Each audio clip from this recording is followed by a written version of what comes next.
March 14th, 1957, 04:30 hours, Municipal Garage, Provo, Utah.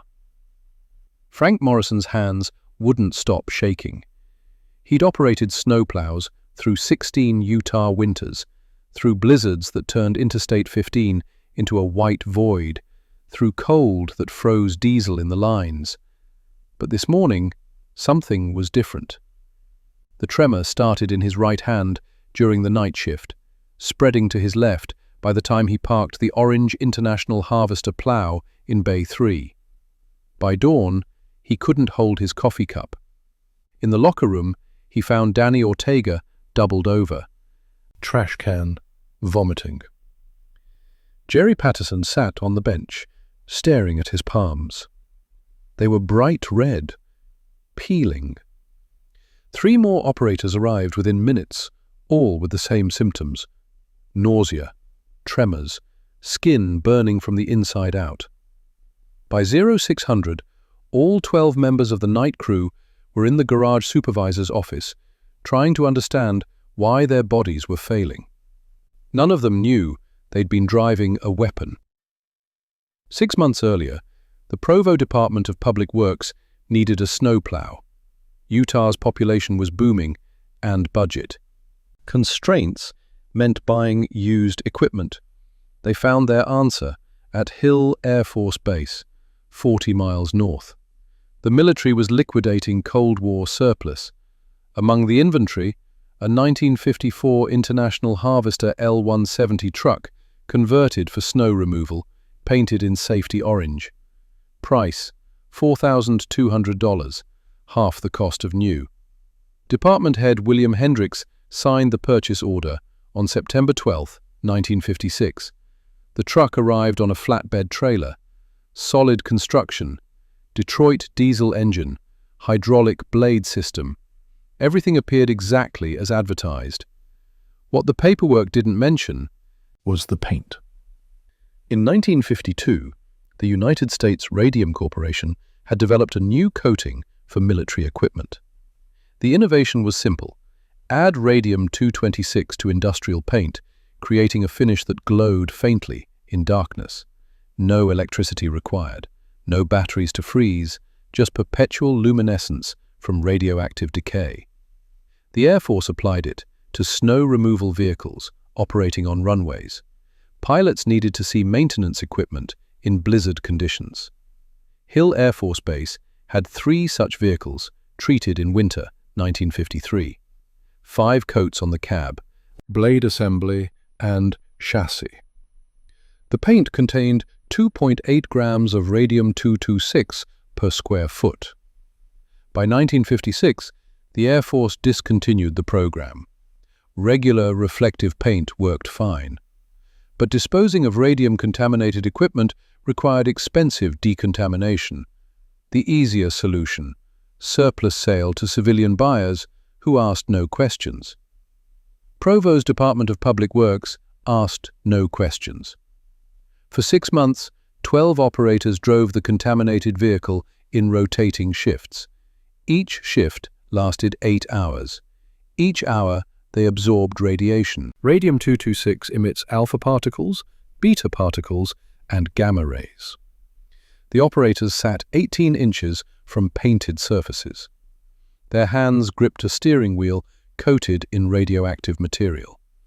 Every vibration from road impacts created microscopic paint particles that became airborne inside the cab. They breathed it in. They absorbed it through skin contact. They carried it home on their clothes. The dose rate, 45 millirems per hour.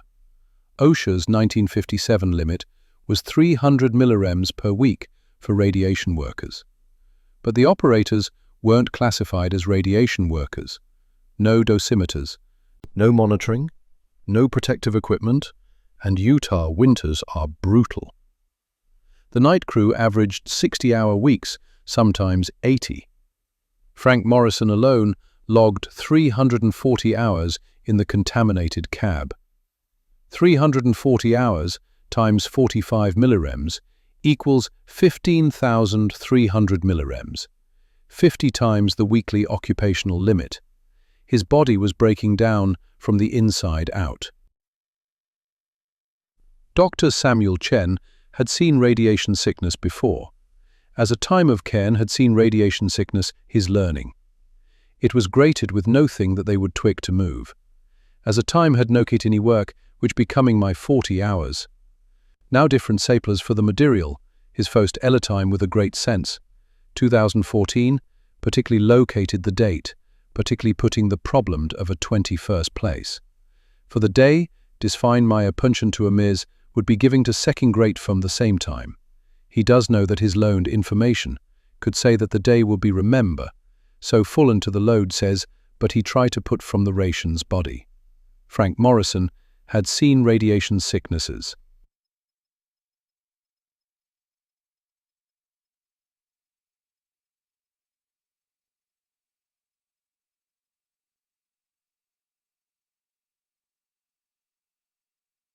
His body sickness before. As a medical officer at Los Alamos, he recognized the symptoms immediately. "Have you been exposed to radioactive materials?" he asked Morrison.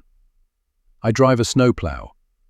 Chen ordered a full-body radiation scan. Morrison's accumulated dose, 15,000 millirems.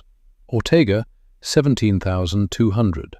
Patterson, 19,400. All 12 operators exceeded 12,000 millirems. Chen contacted the Utah Department of Health. Within hours, radiation safety officers arrived with Geiger counters. The steering wheel, 2,400 counts per minute. The cab interior, 1,800. The blade assembly, over 3,000. Background radiation measures roughly 30 counts per minute. This vehicle was emitting 100 times normal background. The garage was immediately quarantined. The Atomic Energy Commission dispatched a contamination team from Idaho Falls. They arrived at midnight, wearing full protective suits, to examine a municipal snowplow in a small Utah town. None of the 12 operators died. The doses were severe but sublethal. Still, the damage was real. Morrison developed chronic anemia, requiring blood transfusions for 3 years. Ortega's tremors persisted for 18 months. Patterson lost partial function in both hands. All 12 experienced elevated cancer rates over subsequent decades. The legal settlement came in 1959. The Air Force accepted responsibility and provided $25,000 compensation to each operator. The United States Radium Corporation faced no liability. The snowplow itself was transported to the Nevada test site and buried in a radioactive waste facility. Disposal cost, $47,000, 11 times the purchase price. Provo's contaminated snowplow wasn't unique. Between 1952 and 1958, the United States Radium Corporation sold radioluminescent paint to 34 military bases, 16 civilian airports, and 12 municipal governments. The same company that had killed dozens of dial painters in the 1920s. Girls was marketing radioactive paint for widespread civilian use 30 years later. The Provo incident became a catalyst. The Atomic Energy Commission found contamination at 73 locations nationwide. Decontamination continued through 1964, costing taxpayers $4.2 million. Congress responded with the Radiation Control for Health and Safety Act of 1968, prohibiting radioluminescent paint in non-essential applications. Frank Morrison returned to snowplow operation in winter 1958, driving a new vehicle with conventional paint. He worked until retirement in 1979, never fully regaining the strength in his hands. In interviews decades later, his anger was reserved for a simpler failure. Nobody asked what the orange paint was made of. Nobody checked. Nobody questioned why surplus equipment was so cheap. "We trusted it was safe," he said in 1987. "That was our mistake." But the mistake wasn't really his. It belonged to a system that treated radioactive materials as routine industrial products, that valued cost savings over worker safety. The contaminated snowplow taught a generation of regulators a fundamental principle. Some questions Must be asked before purchase. not after poisoning. 12 men learned that lesson through their failing bodies, trembling hands, and blood transfusions. Their exposure became the case study that prevented worse disasters elsewhere. The Orange International Harvester sits buried in Nevada desert now, sealed in concrete, slowly decaying over centuries. In 1,600 years, when its radioactivity has diminished by half, the story of 12 snowplow operators might be forgotten entirely. But the regulatory framework they helped create continues, protecting workers who will never know the names Frank Morrison, Danny Ortega, Jerry Patterson, and 9 others who drove contamination through Utah winter nights. They were municipal employees. They weren't heroes or martyrs. They were simply men who showed up for work and paid the price for someone else's negligence. Their bodies became the evidence that changed the system.